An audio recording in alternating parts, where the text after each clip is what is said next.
Gratitude is often celebrated as the highest emotional ground that one can stand on. It's the answer we're taught to reach for in the middle of disappointment. Or it's the redirect that we're offered when we express sadness or longing. And it's the virtue that we're told to cultivate when we feel anything that might be inconvenient to others. Be thankful, right? Count your blessings. And some people have it worse. But something strange happens when gratitude becomes the only emotion that we're encouraged to feel. It, it stops being grounding and it can start to feel more like a cage, a velvet walled prison where our pain isn't welcome and our questions feel shameful and our desires for something better are usually mistaken for ingratitude. So gratitude becomes suppression when it's used to silence pain. And let's be clear, that suppression doesn't always come from others, because sometimes it also comes from ourselves. We silence ourselves because we don't want to be ungrateful, because we feel guilty that we're not more content, because we fear that naming what hurts will somehow cancel the good. And so we choose silence, or we smile through gritted teeth, and we tell ourselves, I should be thankful, or why am I not thankful? And maybe we are thankful, but also maybe we're tired or lonely. Maybe we're just stuck in a job that's slowly eroding our sense of self worth. Or maybe we're in a relationship where love feels very conditional. Or maybe we're just holding so much pain that gratitude becomes a weight instead of a relief. And when that happens, gratitude is no longer a gift anymore. It's more like a muzzle. And it says, don't want too much, don't ask too loudly, don't risk being seen as bitter or dramatic or ungrateful. And this cultural obsession with positivity, with finding the silver lining before we're even allowed to acknowledge the storm, I think it teaches us something dangerous. That being in pain makes us difficult, and that expressing hurt is indulgent, and expressing longing is selfish. But here's the truth though, gratitude and pain are not mutually exclusive. You can be grateful and still feel grief. You can be thankful and still want things to change. You can appreciate what you have and still honestly talk about what's missing. In fact, I'd say the deepest form of gratitude includes truth. It doesn't erase what hurts, it holds it and honors it. It says, this is what's good, and this is what feels like it needs some healing. I've seen this show up everywhere in relationships where one partner is grateful to be chosen, and so they just stop asking for their needs to be met.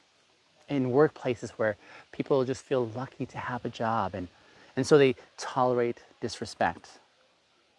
Or in communities where people are told to be thankful that they're even included so that they can just stop advocating for their full humanity. Gratitude used like this becomes a silencing mechanism. And what's tragic is that it's often celebrated. People who stay quiet are seen as humble, and people who swallow their pain are seen as mature. And people who suppress their longings are seen as gracious. But it's not gracious when you're having to pretend you're okay when you're really not. And it's not mature to smile through mistreatment, is it? And it's not humble to deny your worth. It's just survival and a coping strategy. And it's not the foundation for what wholeness could be. That's why here at Uber Vintagers, the work that I do really centers around healing the rift between integrity and intimacy. Because we believe it's not just enough to show gratitude if it comes at the cost of honesty. See, I want to live a life where gratitude is rich and real and whole and not performative or pressured or something I have to hide. That means I have to learn to speak from both halves of my heart, the part that's grateful and the part that also still hurts. Because the truth is, When we're silencing our needs in the name of gratitude, it doesn't bring connection any closer. It will only take you further and further away from yourself. And the longer that we do this, the more we confuse appreciation with emotional exile. See, I remember feeling this weight in my chest, this obligation to become someone else's version of successful, right? Not because I wanted that life, but because what had been sacrificed for me to have this one was the cost. See, my dad made immense sacrifices to bring our family to a country that was filled with opportunity. He had grown up in a third world context where the idea of personal freedom, let alone even chasing your dreams, was a luxury that most never dared to imagine. And he worked tirelessly to give me and my siblings access to everything that he never had. And I mean, I was grateful, deeply and truly grateful. But that gratitude slowly transformed into a kind of invisible leash. Not one that he held maliciously, but one that I held tightly myself, believing that my way of saying thank you had to look like proving him right, right? I thought I had to become what he imagined success should really be. A doctor, or an engineer, or a respected man with a predictable income and a linear milestone, right? Something that was stable, something prestigious, something that would reflect his efforts. And so I tried. For years I tried, and I ignored the quiet whisper of my own desires because following them felt really selfish. Because charting my own path really felt like a betrayal. And what I didn't think at the time was this, like real gratitude, it doesn't require you to disappear. It doesn't ask you to betray your truth in the name of someone else's hopes. But I didn't have those words back then. I just had this internal war between appreciation and authenticity, between being a good son and being a whole person. And that's where so many of us, I think, find ourselves. We're grateful and we're also suffocating. We're appreciative and we're also in pain just to feel known and chosen and free. But we've been taught that naming our truth would really dishonor this gift. That to express misalignment is to be ungrateful, and that to want something different is to say the sacrifice was not enough. See, that's not true. But it feels true when silence is expected to be a sign of appreciation. This shows up in so many places when we're raised by parents who struggle, for example, or who scrape by and who sacrificed everything. And now they're quietly living lives that they don't really want, in careers or relationships they didn't really choose, because how can they complain after all that was done for them, other than follow this path that was paved through their pain. And the problem is that we turn gratitude into this emotional debt that we're never really allowed to finish repaying. And when we do that, we stop living our own lives. We become caretakers of someone else's dreams. See, gratitude should be an invitation and not a life sentence. It should really lead us toward honoring someone's gift by living fully into our own integrity and not just mirroring someone else's hopes. Because real love, the kind of love that sacrifices, doesn't need repayment. It wants flourishing, and flourishing requires truth. And this doesn't mean we throw off gratitude. It means that we reclaim it from the role of emotional hostage taker, if you will. Because when we weaponize thankfulness, either against ourselves or others, we're building this cage that's lined with polite silence. And I've seen this in friendships too. Like one person shows up for you when you're having a hard season. And then later when the dynamic becomes misaligned, you stay. Not because it's good, but because you feel indebted. Because you tell yourself, I owe them this. Because you confuse loyalty with obligation. And gratitude becomes the rope that you tie your own needs to. But you are allowed to tell the truth, even about people who once saved you. You're allowed to admit that what once served you might now be hurting you. And you're allowed to say, thank you, and no more. because wholeness does not come from shrinking in the name of politeness. Wholeness comes from honesty, even when that honesty is inconvenient. And that's why when the work that I'm doing here at Uber Vintagers, I talk so much about integrity, not as moral perfection, but as this alignment. Living in alignment with your values and being honest about your emotional reality. Not because you're ungrateful, but more so because gratitude without truth becomes very performative, and performance isn't really intimacy. Integrity says, I can honor the gift and name what it cost me. I can be grateful for what you gave me, and I can still have my own life. And I can love you and say that this path really is not mine. I think we need more language for this. We need more spaces where people can hold gratitude and grief in the same breath without being labeled as ungrateful or disloyal or dramatic. We need more conversations, I feel, where silence isn't demanded as a receipt for someone else's sacrifice. Gratitude is sacred, but it should never be a muzzle. And breaking free wasn't sudden. It wasn't one big moment of clarity where you finally said enough and then turned the page. It's often decades of slow undoing and entangling of these neural knots that you didn't even know that had been forming since your childhood. Of realizing that the life that you were living was paved through love and sacrifice, but it was no longer yours. See, at some point, for me, I had turned the blueprints that I didn't sign up for. See, I had never asked for my life to be paved for me. And it wasn't rebellion that finally set me free. It was a reflection, if you will. It was a quiet, painful awareness that at the end of this life, my choices would land on me, not on my dad, not on my mentors, and not on the culture that really applauded my obedience. I would be the one responsible at the end of it all. And it was this sobering realization that sat with me for a long time. Long enough for me to begin asking different kinds of questions. Not just what should I be grateful for, but what do I actually desire? And who am I underneath all this obligation? And what life would I want to build if gratitude didn't have this look like more like self-erasing? And the deeper I went, the more I realized how little I really knew myself.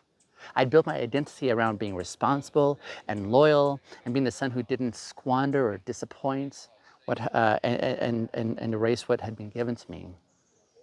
But underneath all this, I was still a stranger to my own voice. It was here that the work for me began in a slow, clumsy, and courageous way. I started making decisions that weren't guaranteed to please everyone. I started experimenting with joy instead of just achievement. I started giving myself permission to disappoint others, not out of maliciousness, but out of honesty. And I can't pretend that it was clean. There was guilt, and there was fear, and there were many moments that I wanted to retreat and apologize for wanting something different. But in those moments, something new would whisper back and say, your gratitude does not need to cost you your soul. That's what no one had ever told me. No one had told me that honoring a sacrifice doesn't mean replicating someone else's dream. No one had told me that the greatest thank you that I can offer is to live fully, not obediently. No one told me that real maturity includes taking responsibility for my choices, even when they're not what others would choose for me. And it's this kind of healing that I believe so many of us are really hungry for, especially those of us who were raised to be good sons, good daughters, good citizens, good partners, good, quiet, loyal citizens who are grateful. But what we're calling goodness is sometimes just internalized suppression. And if we never examine that, we most likely end up losing ourselves in the name of not causing waves. So here's a reframe that I wish I had someone tell me when I was younger. Gratitude is not silence. It's not self-abandonment. It's not performing joy for someone else's comfort. But gratitude is really presence. and clarity, and the ability to say, I see what you gave me, and now I will take that forward in the way that is lined with who I am becoming. That's what integrity looks like. And here at Uber Vintagers, this is the heartbeat of what I want to teach. That real transformation doesn't come from obedience. It comes from this raw and messy work of aligning your internal truth with your external life. It comes from intimacy with yourself, the kind that allows you to ask those hard questions and live into honest answers. See, I don't believe in burning it all down just so you can prove a point. But I do believe in burning off what no longer fits. Not out of spite, but out of this reverence for one's becoming. And that reverence includes saying, I can thank you and still choose differently. I can love you and still leave. I can carry the lessons that you've given me without carrying the script. And it's not an act of rebellion. It's more an act of returning to yourself. And that return is what makes your gratitude real, because it no longer feels like fear. It no longer feels like performance. It's no longer this currency that you have to trade to avoid disappointing others.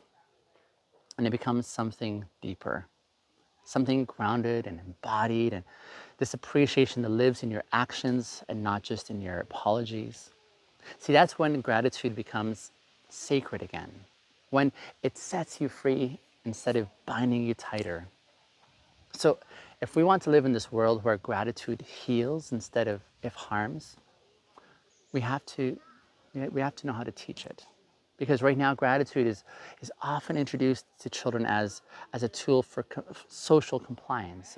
Say thank you, right? Don't be rude, be polite, appreciate what you're given, even if it doesn't feel right, even if it comes with strings, even if it costs you your voice.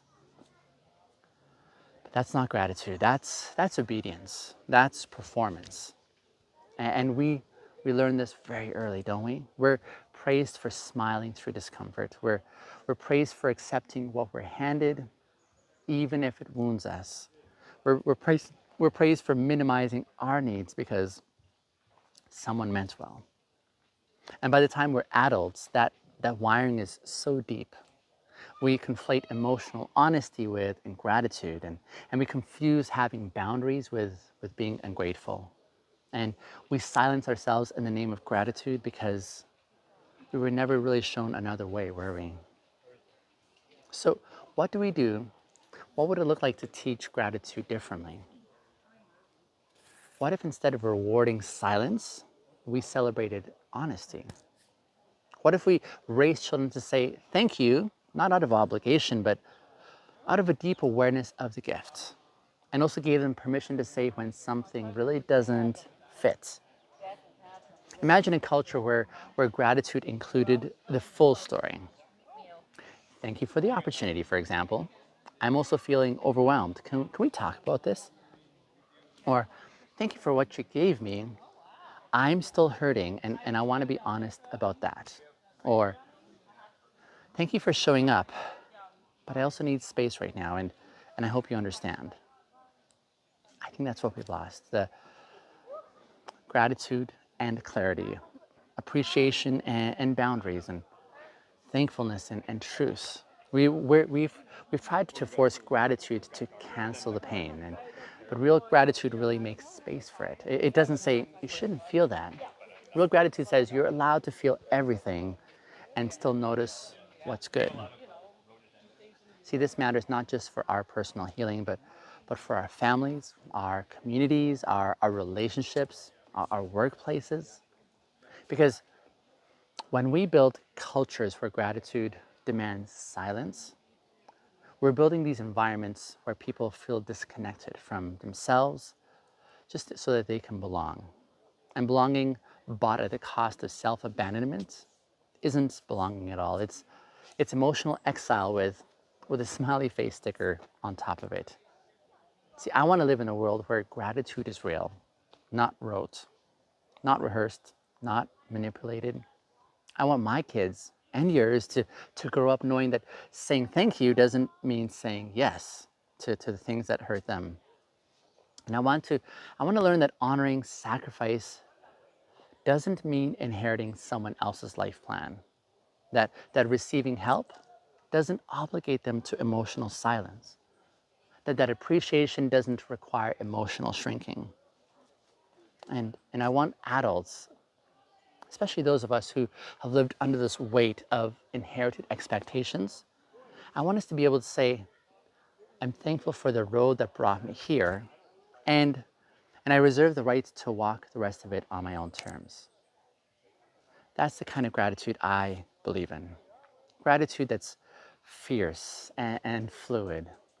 Gratitude that tells the truth. Gratitude that honors the past but isn't tethered to it. Gratitude that bows to the gift without becoming a slave to the giver's vision.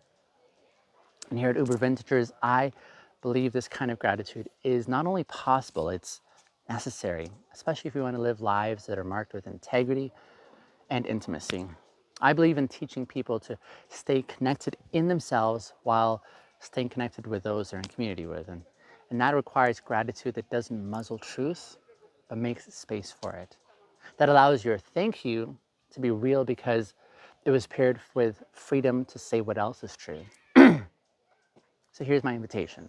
If you felt trapped by the idea that gratitude means silence, you're not alone. If you've shaped your life around someone else's vision because you thought it was the only way to honor them, you're not ungrateful. You're human. And if you're ready to reclaim your voice and your needs and your clarity, not in opposition to others, but in alignment with yourself, then you're, I think, ready on this path back to wholeness. Because real gratitude does not demand your silence. It invites truth. And your truth is really worthy of being heard, even when it's uncomfortable, even when it disrupts someone else's story, even when it costs you the image of being gracious. I think this world needs your gratitude, your thankfulness, but even more so, it needs your honesty, and most of all, it needs you being whole and aligned and fully alive. Thanks for listening in. Let me know your thoughts to this episode in the comments below. I'll see you in the next episode.